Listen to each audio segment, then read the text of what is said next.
আল্লাহ আমার রব, এই রবি আমার সব। দামে দামে তুন মনে তারি অনুভব। তোমার দুনিয়াতে আমি যেদিকে তাকাই, অথই নিয়ামতে ডুবে আছি সবাই। পাক পাখালির গানে শুনি তসবি কলো রব, তসবি কলো রব। আল্লাহ আমার রব, এই রবি আমার সব। আসসালামু আলাইকুম। প্রিয় দর্শক, আপনারা যারা দেশে আছেন প্রবাসে, সবাইকে অনেক অনেক প্রীতি ও শুভেচ্ছা। শুরু হলো আপনাদের প্রশ্ন নিয়ে আপনাদের এই প্রিয় অনুষ্ঠান আপনার জিজ্ঞাসা। আপনাদের সাথে আছি আমি জয়নুল আবেদিন আজাদ। আজকেও আপনাদের প্রশ্নের জিজ্ঞাসার জবাব দিচ্ছেন বিশিষ্ট আলেম ডক্টর মোহাম্মদ সাইফুল্লাহ। আসসালামু আলাইকুম ওয়া রাহমাতুল্লাহি ওয়া বারাকাতুহু। প্রিয় দর্শক, চলুন তাহলে জিজ্ঞাসার জগতে। শুরুতেই একটি চিঠি, দীর্ঘ চিঠি, 30টি প্রশ্ন পাঠানো হয়েছে একই চিঠিতে।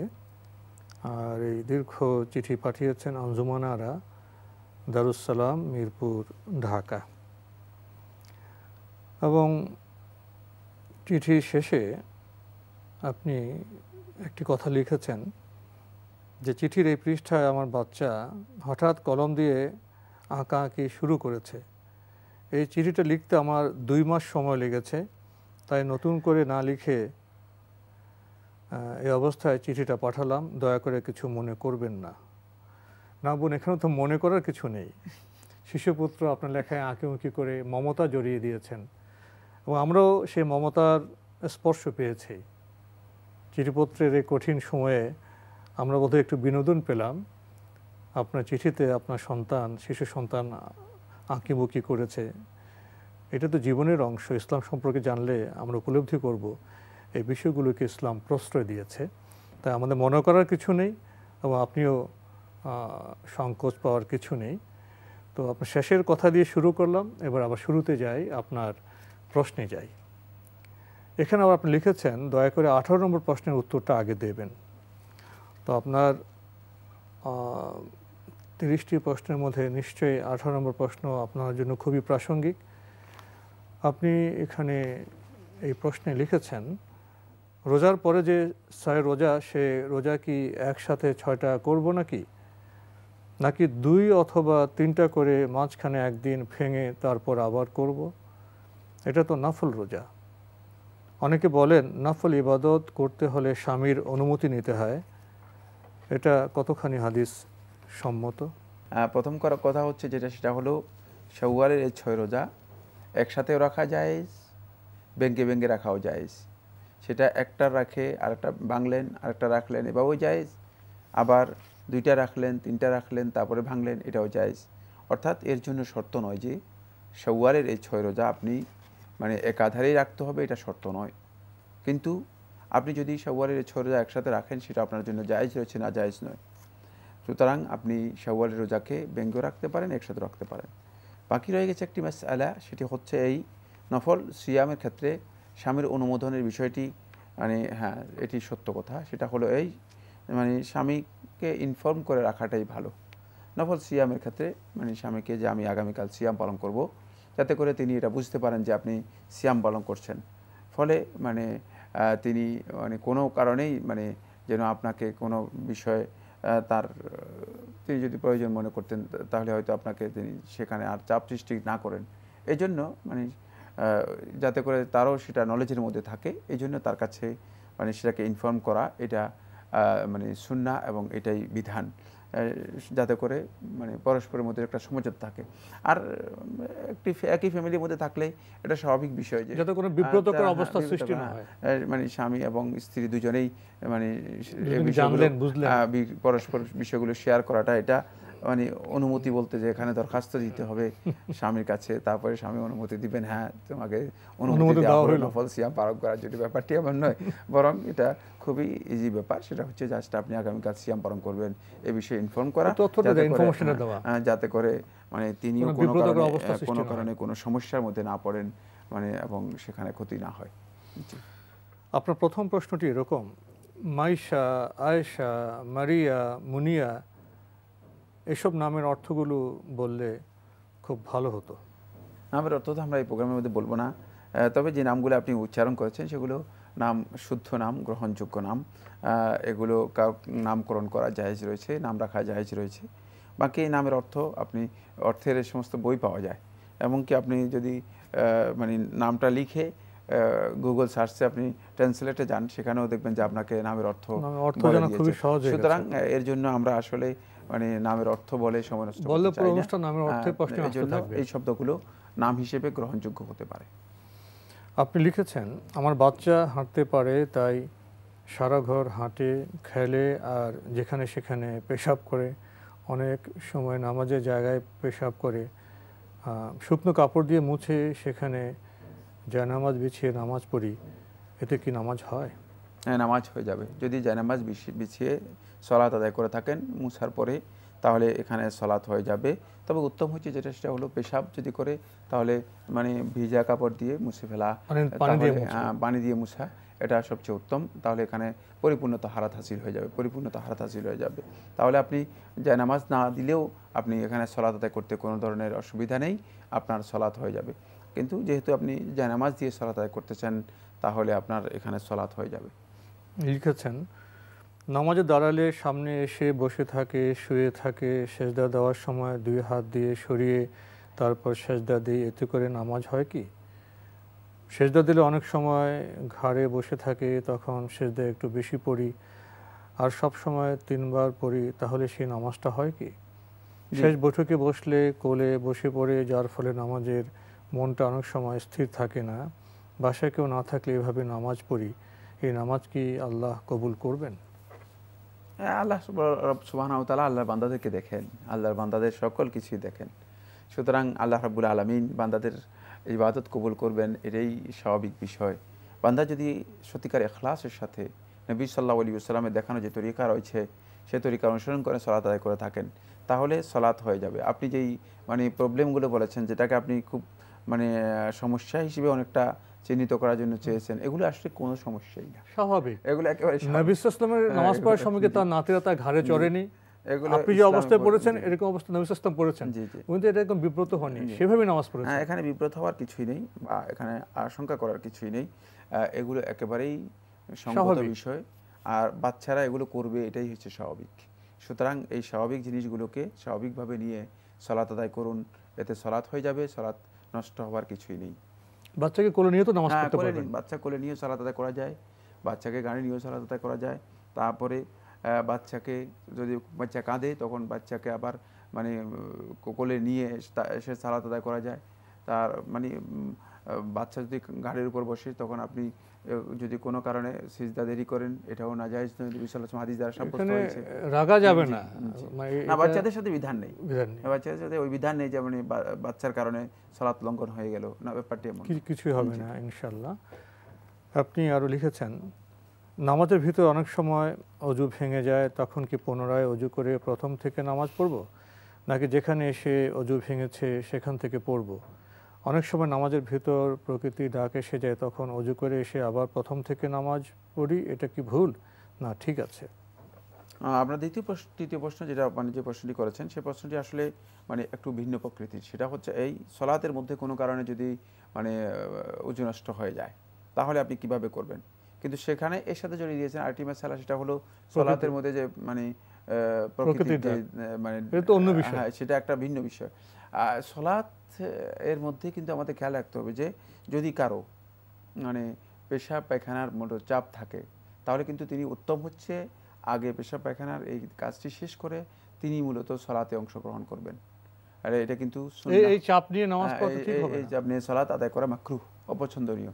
এবং মানে তাহলে সলাতের মধ্যে মনোযোগ দিতে পারবেন না, তো তিনি সলাতের মধ্যে এই কাজ করবেন না, বরং তিনি আগে সেটা শেষ করবেন, তারপরে আসবেন। এই জন্য সলাতের উত্তম সুন্নাহ তরিকা হচ্ছে যেটা, সেটা হলো সলাতে আপনি যখন দাঁড়াবেন তখন আপনি সকল দিক থেকে ফ্রি হতে হবে। নামাজের জন্য প্রস্তুতির কথা বলা হয়েছে, এটা হচ্ছে সলাতের মূল প্রস্তুতি, সেটা হলো সকল দিক থেকে আপনি ফ্রি হতে হবে। এখন আপনি যদি পেশাবের জন্য আপনি চাপ বহন করে থাকেন, অথবা পায়খানার জন্য আপনি চাপ বহন করে থাকেন, তাহলে তো আপনি সলাতের মধ্যে ফ্রি হতে পারলেন না। যেমন আপনি মানসিক চাপ বহন করলেন, তাহলে আপনি সালাতের মধ্যে ফ্রি হতে পারলেন না। এই জন্য সকল দিক থেকে আপনি কমপ্লিট যখন ফ্রি হতে পারবেন তখনই আপনি মূলত সালাতের মধ্যে অংশগ্রহণ করবেন। এটা হলো প্রথম বিষয়। দ্বিতীয় বিষয়টি হচ্ছে সেটা হলো এই, সালাতের মধ্যে যদি আপনার উজু নষ্ট হয়ে যায় কোনো কারণে, তাহলে আপনি যেখানে আপনার সালাতে উজু নষ্ট হয়ে গেছে আপনি উজু করে এসে সেখান থেকে সালাত আদায় করবেন। আবার নতুন করে সালাত আদায় করার দরকার নেই, কারণ হচ্ছে আপনি তো সালাতের একটা অংশ আদায় করেছেনই, এবং আপনি ওই সালাতের অংশটুকু যেটা আদায় করেছেন সেটা আপনার কিন্তু ভ্যালিড, মানে গ্রহণযোগ্য, যেহেতু আপনি ফরজ ইবাদত যেভাবে পালন করা দরকার মানে সেভাবে পালন করেছেন, তাহারাতের সাথে পালন করেছেন, সুতরাং আপনার ওই ভ্যালিড ইবাদতটুকুকে আপনি কীভাবে নষ্ট করবেন? ওলা তুবতিলু আমালাকুম, তোমরা তোমাদের আমল সমূহ বাতিল করো না। আপনি স্বেচ্ছায় কোনো আমল বাতিল করা আপনার জন্য জায়েজ নেই, এটা না জায়েজ কাজ। তাই আপনি মানে কোনোভাবেই আপনার আমলকে বাতিল করতে পারেন না। তাই ইবাদত তো আপনি যেখানে আপনি মানে সলাতে 2 রাকাত আপনি আদায় করেছেন, 2 রাকাত এর পরে আপনি সলাতে এসে আবার বাকিটুকু আপনি কমপ্লিট করবেন, বাকিটুকু আপনি সেখানে কমপ্লিট করবেন। মানে এটা যদি আপনি মানে উজু নষ্ট হয়ে যায় তাহলে আপনি এসে উজু করে দ্বিতীয় রাকাত থেকে আপনি কমপ্লিট করবেন। এক্ষেত্রে মূলত প্রথম থেকে আদায় করাটি সলাতের সুন্নাহ পরিপন্থী কাজ, এটা মানে জায়েজ নয়, এটা জায়েজ নয়। অনেকে মনে করেন যে আমি আবার প্রথম থেকে আদায় করলাম, অসুবিধা কি? অসুবিধা কি আর সুবিধা কি নয়, বিধান যেটা সেটাই অনুসরণ করার নাম হচ্ছে দিন। সুতরাং আপনি দিনের মধ্যে আপনি সুবিধা অসুবিধার বিষয়টা আপনাকে এটা বোঝার দরকার নেই যে সুবিধা অসুবিধার বিষয়, বরং ইসলাম যে বিধান দিয়েছে সে বিধানে অনুসরণ করাটাই হচ্ছে বিধান। আর আপনি যদি মনে করেন যে অসুবিধা কি, হ্যাঁ বিরাট অসুবিধা, সেটা হচ্ছে এই মানে আগের ইবাদতটাকে আপনি বাতিল করলেন কিসের ভিত্তিতে? যেহেতু বাতিল করার কোনো বৈধতা নেই, বৈধতা আপনাকে দেওয়া হয়নি। সুতরাং এই বৈধতাটুকু আপনি পান নাই, আপনি বাতিল করাটা যে অন্যায়, সে অন্যায় কাজটি আপনাকে অনুমোদন দেওয়া হয়নি, তাই আপনি সেভাবে সালাত আদায় করতে পারেন না, বরং আপনি সালাত মানে যেখানে মানে আপনার উজু নষ্ট হয়েছে সেখান থেকেই আপনি কমপ্লিট করবেন। আমরা দীর্ঘ চিঠি পড়ছিলাম বোন আঞ্জুমানারা, আপনার প্রসঙ্গ এখানে আরেকটি বিষয় চলে আসে, যেমন বললাম নামাজের মধ্যে উজু ভেঙে গেলে কি করতে হবে। যদি ইমামের সাথে নামাজ পড়ার সময় উজু ভেঙে যায় তো ইমাম তো নামাজ শেষ করে ফেলবেন, উনি আবার উজু করে আস্তে আস্তে, সেক্ষেত্রে কি করবেন? হ্যাঁ, যদি ইমাম সাহেবের সাথে সালাত মানে তার শেষ হয়ে যায়, তিনি যতটুকু আদায় করেছেন সেখান থেকে আবার বাকিটা আদায় করবেন। ইমাম নামাজ শেষ করুক, উনি একাকী করবেন, একাকী তিনি সেটা আদায় করবেন। প্রিয় দর্শক, আমরা খুবই গুরুত্বপূর্ণ বিষয়ে জানলাম। এবার আমাদের হাতে আরও একটি চিঠি, এটি পাঠানো হয়েছে শনি রাখরা, ঢাকা থেকে, নাম প্রকাশে অনিচ্ছুক। লিখেছেন, বিধানদাতা আল্লাহ ছাড়া কেউ নেই, আল্লাহ কি শুধু বিধান দেন, এর ব্যাখ্যা কি? গুরুত্বপূর্ণ প্রশ্ন করেছেন যে বিধানদাতা আল্লাহ ছাড়া আর কেউ নেই, আল্লাহ কি শুধু একাকী বিধান দেন? হ্যাঁ অবশ্যই, ইনিল হুকমু ইল্লা লিল্লাহ, হুকুম একমাত্র আল্লাহ তাআলার জন্য, বিধান একমাত্র আল্লাহ তাআলা কার্যকরী হবে। কারণ যারা আজকে মানে বিধানের কথা বলছেন তাদের কারোর তো ক্ষমতা নেই, কোনো ক্ষমতা তো কারো কাছে নেই। মূলত এখানে প্রকৃত কাজের ক্ষমতা তো একমাত্র আল্লাহ রাব্বুল আলামিনের কাছে। তাই খেয়াল রাখতে হবে যে প্রকৃত ক্ষমতা যার, তারই মূলত বিধান। আল্লাহ লাহুল আমরু ওয়াল খালক, তারই বিধান, তারই নির্দেশ, তারই সৃষ্টি, সবটাই তারই। কিন্তু মানুষ শুধুমাত্র এটা করতে পারে যে মানুষ এটাকে এক্সিকিউট করতে পারে, বাস্তবায়ন করতে পারে। মানুষের এতটুকু এখতিয়ার দেওয়া আছে যে মানুষ তার এখতিয়ার অনুযায়ী কাজটাকে সম্পন্ন করার জন্য চেষ্টা করতে পারে। তাই মানে কাজ সম্পন্ন করার দিক থেকে মানুষের দিকে সম্পৃক্ত হয় এবং মানুষ সেটাকে বাস্তবায়ন করে পরিপূর্ণতা দান করে থাকে। বাকি বিধান আল্লাহ রাব্বুল আলামিনের কোনো সন্দেহ নেই। এক্ষেত্রে আল্লাহর বিধান এটাই মানুষের উপর কার্যকরী হয়ে থাকে এবং মানুষ সেটাকেই অনুসরণ করে থাকে। আল্লাহ রাব্বুল আলামিন বিধান অনুসরণ করাটাই হচ্ছে মানুষের মূল বিষয়। এখানে একটি বিষয় আমাদেরকে ভালো করে জানতে হবে, সেটা হলো এই, আল্লাহ রাব্বুল আলামিনের বিধান বলতে কি বোঝায়? আল্লাহ রাব্বুল আলামিনের বিধান বলতে এখানে বোঝানো হচ্ছে সেটা হলো এই, আল্লাহ রাব্বুল আলামিনের সৃষ্টিগত বিধান। এখানে সৃষ্টিগত একটা বিধান রয়েছে, আরেকটা হচ্ছে মানে বাস্তবায়নের যে বিধান রয়েছে সেটি দুটি। একটা হলো আল্লাহ সুবহানাহু ওয়া তাআলা এটা পছন্দ করেছেন কি করেছেন সেটা আরেক বিষয়, কিন্তু সৃষ্টিগতভাবে এই পুরা মাখলুকাতের, এই পুরা কায়নাতের, সৃষ্টি জগতের সব কিছু আল্লাহর বিধানের উপর নির্ভরশীল সৃষ্টিগতভাবে। আর বাস্তবায়নের দিক থেকে এবং এই কাজটা সত্যিকারভাবে সংগঠিত হওয়ার দিক থেকে এটা মূলত নির্ভর করে আছে মানুষের এখতিয়ারের উপর, মানুষের কাজের বাস্তবায়নের উপর নির্ভর করে আছে। সেটা ভিন্ন বিষয়, সেটা ভিন্ন একটি দিক। এখানে ওই বিধানটাকে বোঝানো হয়েছে, এটাকে বলা হয় তাকে আল হুকম আত তাকওয়িনি, মানে সৃষ্টিগত দিক থেকে আল্লাহর বিধান। এখানে এই বিধানটা আল্লাহর তাকওয়িনী বিধান, সৃষ্টিগত বিধান, সেটা কিন্তু খেয়াল রাখতে হবে। কিন্তু মানে বাস্তবায়নের দিকটা মানুষের কাছে, মানুষকে কিভাবে সেটাকে বাস্তবায়ন করছে সেটা ভিন্ন বিষয়, সেটা সৃষ্টিগত নাও হতে পারে। কিন্তু আল্লাহ রাব্বুল আলামিন দিকে যখন সম্পর্কিত করা হবে তখন সৃষ্টিগত বিধানকেই বোঝানো উদ্দিষ্ট। আল্লাহ রাব্বুল আলামিনের বিধানটা সৃষ্টিগত হবে। প্রসঙ্গত এখানে আরেকটি বিষয়ে বোধহয় কথা বলা যায় আপনার মৌলিক বক্তব্যের পরে, সেটা হলো একটি দেশে যখন বসবাস করি, ট্রাফিক ল আছে, রাষ্ট্রে আরো বিধিবিধান, আমি শেষ করে দিচ্ছি একটু প্রশ্নটা, যে মানুষ অংশ হলে মিশ্রণ করে ফেলে আর কি। যেমন ল অফ ল্যান্ড কিছু বিষয় আছে সমাজে রাষ্ট্রে চলার জন্য, যেমন ট্রাফিক রুল আছে, রাস্তার ডান দিকে বাম দিকে চলবো, এগুলো তো বিধান, কিন্তু এগুলো আর ওগুলো তো এক বিষয় না। না, এখানে সেই বিধানের কথা আমরা আলোচনা করি। এইসব বিধান, যে প্রয়োজনীয় বিধানগুলো আছে মানুষের উন্নত জন্য, শৃঙ্খলার জন্য, সেই বিধান মানুষ দিতে পারে, আমরা মানতেও পারি। এই বিধানগুলো হচ্ছে শৃঙ্খলা, আমরা দিতে পারে, মানতে পারি। জি, এগুলোকে আনতেমা বলা হয় থাকে আরবিতে। এগুলো হচ্ছে শৃঙ্খলা। শৃঙ্খলার কাজগুলো মানুষের জন্য, মানুষ করতে কোনো ধরনের নিষেধাজ্ঞা নেই। এগুলো আল্লাহ সুবহানাহু ওয়া তাআলা মানুষদেরকে অনুমোদন দিয়েছেন। যে বিষয়ে মানুষদেরকে আল্লাহ সুবহানাহু ওয়া তাআলা অনুমোদন দিয়েছেন সেগুলো মানুষের জন্য করা জায়েজ রয়েছে, সেটা আমাদেরকে জানতে হবে, কোনটা আমাদের জন্য অনুমোদন আছে। জি, আরো লিখেছেন, প্রতিবেশী বা নিজের আত্মীয়দের কি মাহরামের পারমিশন ছাড়া সাংসারিক জিনিস দেয়া ও অর্থ দেওয়া যাবে সাহায্যের জন্য? প্রতিবেশী, নিকট আত্মীয় যারা আছে তাদেরকে মানে দৈনন্দিন জিনিসপত্র, দৈনন্দিন সাংসারিক যে সমস্ত জিনিস, যদি যেটা মানে আমরা বলে থাকি যে ধার দেয়া অথবা মানে তাদেরকে মানে সাময়িক ব্যবহার করার জন্য দেয়া, এটা না জায়েজ নয়, জায়েজ রয়েছে, যেটা না জায়েজ নয়। অর্থ দেওয়া সাহায্যের জন্য, কিন্তু সাহায্যের জন্য অর্থ দেওয়ার বিষয়টি একটু বিতর্কিত। সেটা হলো এই, যদি সাহায্যের কমন কোনো অনুমোদন না থাকে তাহলে সাহায্যের জন্য অর্থ দেওয়াটা জায়েজ নেই। সেক্ষেত্রে যেহেতু এটা আলাপ করে দেওয়ার বিষয় রয়েছে। কিন্তু আপনি মনে করেন একটা ডেক আপনার কাছ থেকে নিয়ে গেল অথবা প্লেট নিয়ে গেল, এগুলো ব্যবহার করার জন্য দেয়া, এর জন্য অনুমোদনের প্রয়োজন নেই। এটা উৎসাহিত করা হয়েছে, এটা উৎসাহিত করা হয়েছে। ওই মানে এটা ওয়ায়ামনাউন আল মাউন এর মধ্যে অন্তর্ভুক্ত। যে সমস্ত জিনিসগুলো মানুষের উপকারী হয়ে থাকে সেগুলো ব্যবহার করার ক্ষেত্রে নিষেধ করা, এটা মূলত মুনাফিকদের লক্ষণ। এটা মুনাফিকদের লক্ষণ, এটা ইমানদার ব্যক্তিদের লক্ষণের মধ্যে আসে না। ইমানদার ব্যক্তিগণ পরস্পর এই ক্ষেত্রে সহযোগিতা করবে, তাআউন করবে, একে আরেকজনকে সাহায্য করবে। এটাই হচ্ছে সমাজ কিভাবে টিকে থাকবে। লিখেছেন, কোনো কিছু থেকে কিছু হয় না, যা কিছু হয় আল্লাহ থেকে হয়, এ কথা কি সহি? না, এই বক্তব্য শুদ্ধ নয়। এটি একেবারেই ভুল আকীদা।